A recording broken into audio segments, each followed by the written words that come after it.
Kung isa kang contractor or di kaya engineer na kailangan dumalaw sa mga job site, hindi bagay sa'yo ang luxury vehicle. Mainitin sa mata yan. You want something like this, the new Isuzu MU-X 4-wheel drive. O diba? Low profile.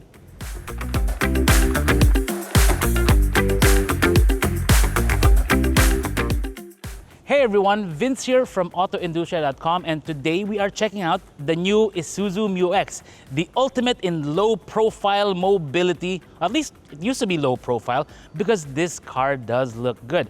Now, the MU-X has been around for a while in our market, and you can see a lot of the changes already with the front. Oh, first, of course, the color. They call this Eiger gray, and it does look good. It has a not really matte look. It is gloss, but it almost looks matte, and it does look cool. But the front end certainly has changed with the new headlights, the new front grille, the new front bumper, actually aero bumper, because if you look here, even on that side, you can see that it vents towards the brake ducts.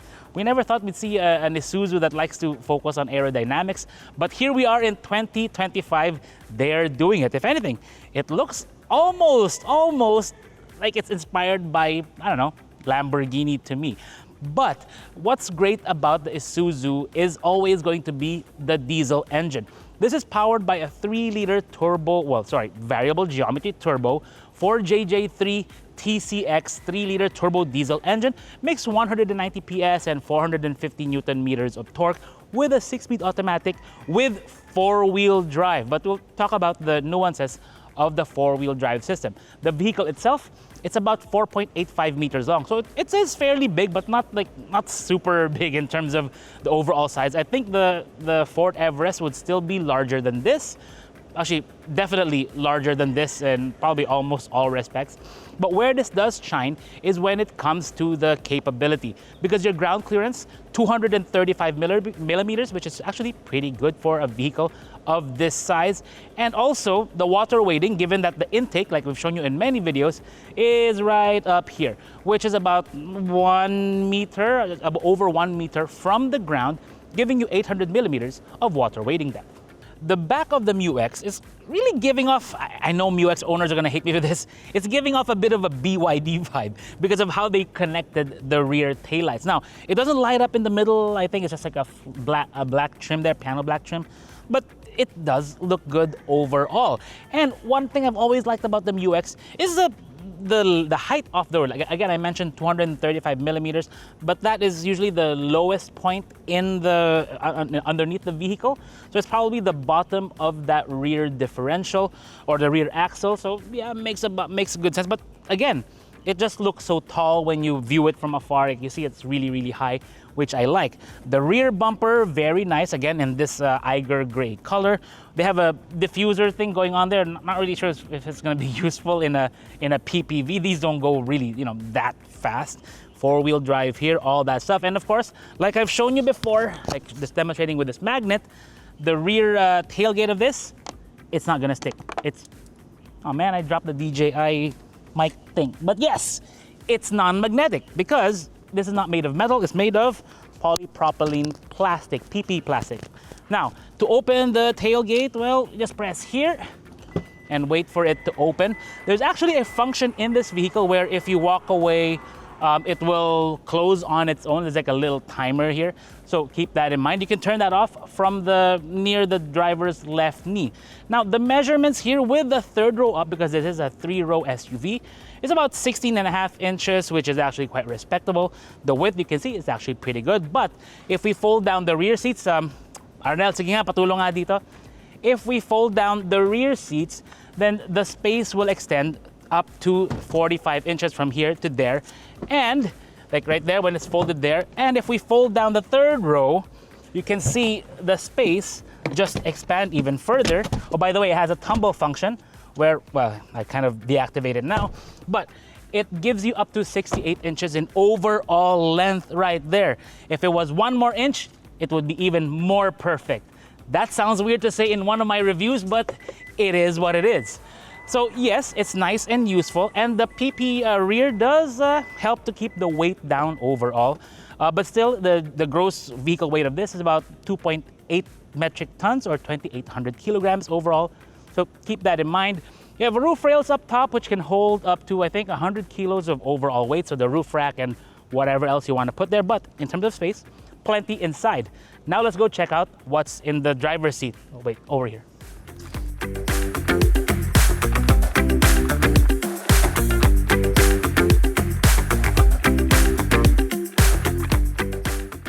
Okay, so we're now inside the new MU-X. So what's changed? I'm sure a few trim pieces here and there have probably changed, but overall, it still looks pretty much the same. Now, the dashboard, it does look nice. I mean, that's something we've always noted from the pre-facelift MU-X, but this one seems to be black, not the brown that we saw earlier. But, you know, it does look quite good. Have your hazard button here with a soft touch pad on top, you know, making things feel a bit more premium. The leather seats are also nice. I mean, it's nice and comfortable, and the feel on your back is always good. That's something we noted with the MU-X as well as the D-Max when they came out with this new generation model a couple of years ago. Now, what do we see here? Steering wheel, it's still pretty much the same, although they did change some of the details, I think. But you do have the buttons for your audio system on the left, including for the Bluetooth, and on the right, you have the functions for your ADAS. Yes, of course. That's something they touted with the MU-X when they launched it here several years ago, is that it now does come with ADAS, so you get your adaptive cruise control, all that good stuff you can find in this vehicle. And all of it has indicators here on this digital screen with the, well, there's tachometer here, tachometer here with your fuel gauge and your temperature gauge there. But the main thing here is that little, well, screen there in the middle. Now, I would have wanted them to improve on this because we did find it to be a bit small and the clarity not so great with this screen, especially when you compare it to several of the new offerings already in the market. But you do get a digital speedometer there with the transmission position over here. It is a bit small, so keep that in mind. And I find that useful because when you use the transmission, the gear stick or the drive selector, whatever, is that when you hold it, you do tend to cover it. So yeah, it's good to have that over there. Door indicators and all your ADAS functions will be indicated here, like the lane keep, the adaptive cruise control, all that stuff is going to be here. But the main point of really all the functions of the vehicle are going to be with the infotainment system. Now, while on paper it does look nice, this is something that I've been rather critical of with the MU-X and even with the D-Max, because it's still not a, how do you say, native unit to the vehicle. It's still fitted here locally, at least that's how it seems to me.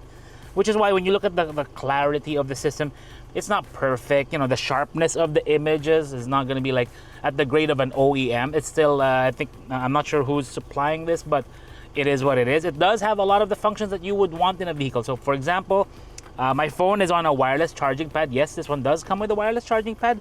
And you do get the wireless Android Auto in this vehicle. Now, the speed, it's not that great, like not as quick as some of the ones we've tried from other models, so keep that in mind. But it does work. When you press that, you go back to home. It does come with the altimeter when you press that, or actually the clinometer, altimeter, the roll angle, all that stuff is going to be displayed right here. So right now we're facing 147 degrees southeast.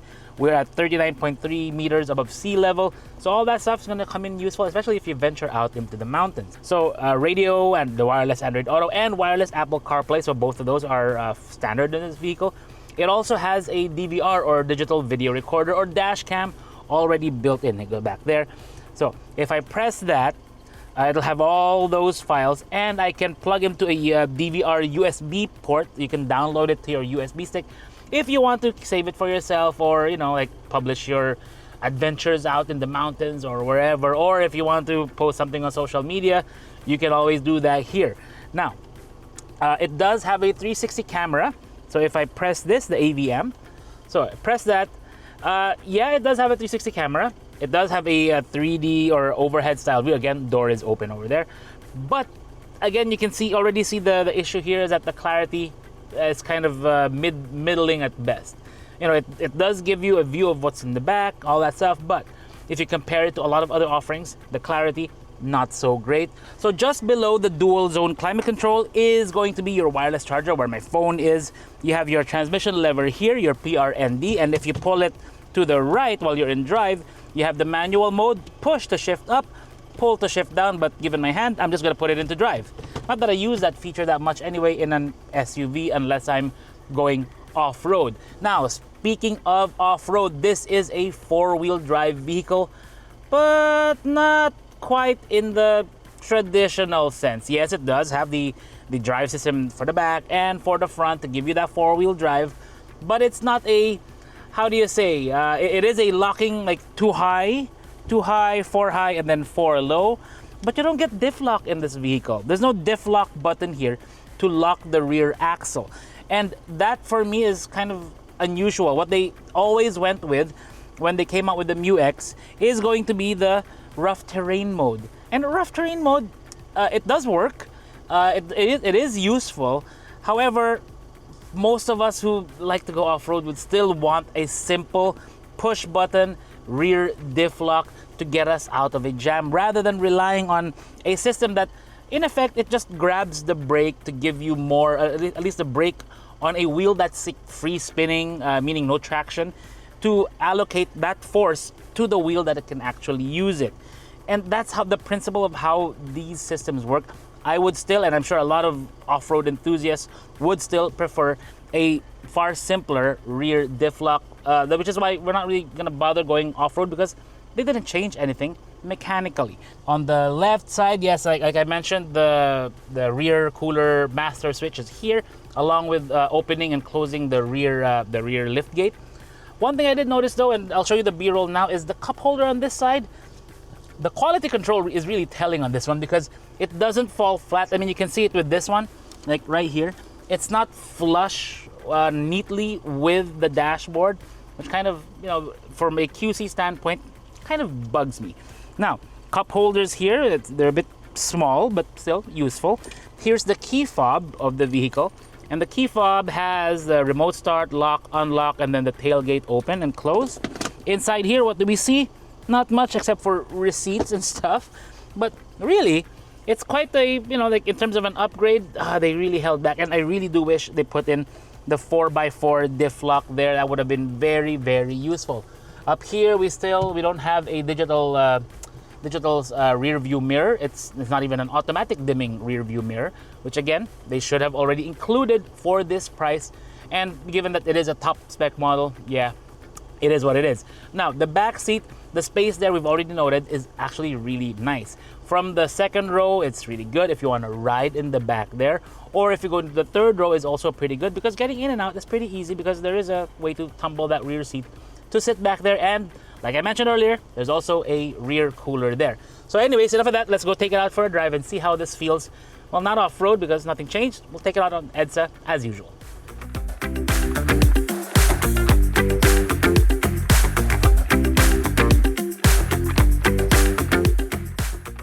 If you're hopping into the MU-X, or at least a 2025 MU-X, from a pre-facelift model since like 2021 to up to maybe 2024, then in terms of like driving feel, it's not really gonna feel different. But if you're hopping into this model from an older generation, let's say the Altera, or even the previous generation, like that vehicle in front of me, then this is gonna feel like totally different. Because for one, a lot of things feel better with the interior, like I showed you earlier, even though there are some nuances that I found, like the cup holder alignment here, panel alignment, especially with the interior. Some of the things how they line up, just not really perfect by my eye. But again, not really expecting perfection, but at the price of this, more on that in a bit, you kind of expect a little bit more. But still, if you're comparing it to the previous generation one, it's gonna feel much lighter overall. Like, in terms of the steering, much lighter. It feels a bit better in terms of the materials that they chose. So that's always a good thing. It's more, how do you say, more quality, even though we did find some things. But more importantly, it just feels overall like more well put together. Like the way the steering feels, it does feel lighter, even though it's still a hydraulic unit. It's not an electronic power steering unit. So it does feel good overall. The visibility is great. I like the height of the vehicle, or at least my eye line overall, because compared to that previous generation MU-X, there's a bighorn behind me, another Isuzu. but compared to the previous generation MU-X, your eye line is much higher in this one, or at least maybe not much, just a little bit more than that one. See here, here's the Isuzu Bighorn right there. That's pretty cool. Well, sorry, not Bighorn. It's a Trooper, but they kind of all look similar from the front. But also, when you're going around like a couple of bends, it doesn't like lean so much like the older ones, especially at faster speeds. It feels a bit more taut, which is because the suspension is a bit firmer than the previous generation. Also because the vehicle does feel significantly lighter. Again, like I showed you with that tailgate, it does bring down the weight a little bit, which means they can allocate it somewhere else and improve the overall driving feel of the vehicle. But also, when it comes to the torque, like it doesn't take much to get going in bumper to bumper traffic. You just kind of lift off the brake if you're in D, and then it just kind of coasts like a little bit along. So which is something I like. In some other vehicles, even in this class, you have to step on it a bit more, because the advantage here is being a larger 3-liter turbo diesel engine. There seems to be a bit more torque down low, which I do like. It doesn't have to go through use like expensive turbochargers or more sophisticated turbos to pump in so much power like you would on a smaller engine vehicle. Like if it was a 2-liter turbo diesel, then they'd have to tune it so much more to get more power out of it to be able to match the weight of the vehicle. And in this one, they kind of just let it be lazy and cruise along, which is something we like. And also when it comes to fuel efficiency, it does have an effect, because fuel efficiency is directly related to your RPM. So each time, each RPM, each revolution, it means 1 squirt of the injector, right? So the less revolutions you can use, the more efficient you're gonna be. And in a vehicle like this with the diesel, and it likes to just hang around maybe 1500 RPM. Rarely do I go over 2000 unless I want to overtake. I can just keep it like, keep it as efficient as possible. So in the city, even with heavy traffic around 14 kilometers per hour, we're averaging 9.5, right? And then some of the other, like at a little bit higher speeds, you can average a little bit more at 10.5, depending on your driving, how many people you have in the vehicle, how much cargo you have. But if you keep it like this, like tires properly inflated, you can be very efficient with this. On the highway, get around 14. Again, it all depends on how you drive, your conditions, how your tires are, all that stuff. But you can be very efficient with this. Like here, cruising at 40, I'm about 1400 RPM, which I think is the sweet spot for this vehicle. But if you want to overtake, you can step on it. The response from the 6-speed automatic is actually good. Now, that's what I like about the 6-speed automatic. For me, it's kind of the sweet spot right now when it comes to automatic transmissions. Because a lot of other vehicles, like for example the Fords, I think it was Nissan also, like they went with more gears or more drive ratios. So you kind of get a bit of gear hunting there, and sometimes you can't find the right speed for the engine to be able to cruise at its most efficient. Like here, right now I'm probably in fourth gear. I'm in 4th gear doing around 52, and it's like 1250 RPM, which is like nice and lazy. You don't have to step on it really. You can just cruise along, try to be as efficient as possible. And that's where I think the MU-X really shines. And if you're on the highway, you're cruising, if you're doing 100, you can keep the RPM also quite low, which is why, again, I think the 6-speed is the perfect balance. But the thing that I really wish they improved is, again, the 4-wheel drive system. Which is why we won't even bother going off-road, because it's going to be the same from the ones before. Yes, the rough terrain mode that they have does work, but it's still like torque vectoring, but using the brakes for torque vectoring. So it's not really, torque vectoring. You're using principles of physics instead of allocating, meaning principles of physics when it comes to the path of least resistance. Torque will go to the wheel that can use it the most. So by using the rough terrain mode, it just grabs the wheel that's kind of free spinning to give it more resistance to send torque to the other side. That's how these things work.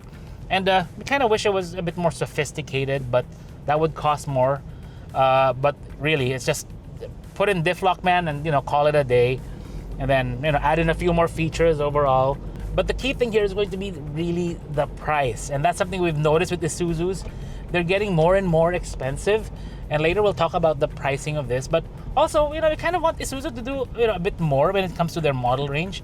And they seem to be kind of really holding back, trying to be as really conservative as they can, which I don't think they should do. They should be more aggressive, when it comes to their models. They should be more aggressive with the market, offer people more, give them more options, give them more features. That one I would really appreciate if they did, because as you know, it's becoming a very competitive market, and the last thing you want to do is be left behind. And hopefully they don't get left behind, because that would be a real shame for one of the proudest brands in the auto industry here in the Philippines.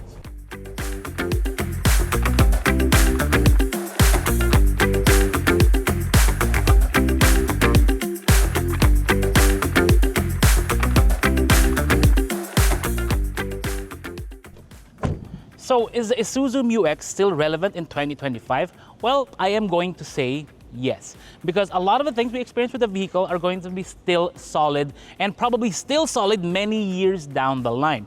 The ride, while not really the best, is good, and even better if you have more people or more cargo inside, helping to weigh it down a little bit for you.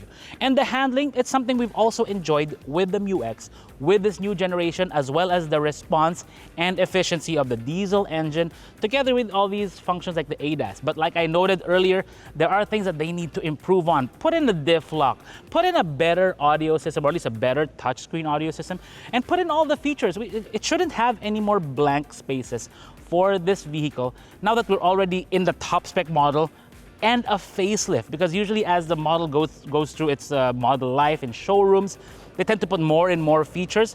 Here they did, but it's kind of still very limited, at least by my eye. You guys let me know in the comments below what you think about how they spec the MU-X. Now, the best thing about the MU-X is not going to be the price, because this is a 2.67 million. Now, let me talk about what else is in that price range. The Toyota Fortuner GRS is a little bit cheaper than this at 2.65, I think. But also the Ford Everest Titanium Plus, I think just under 2.3 million.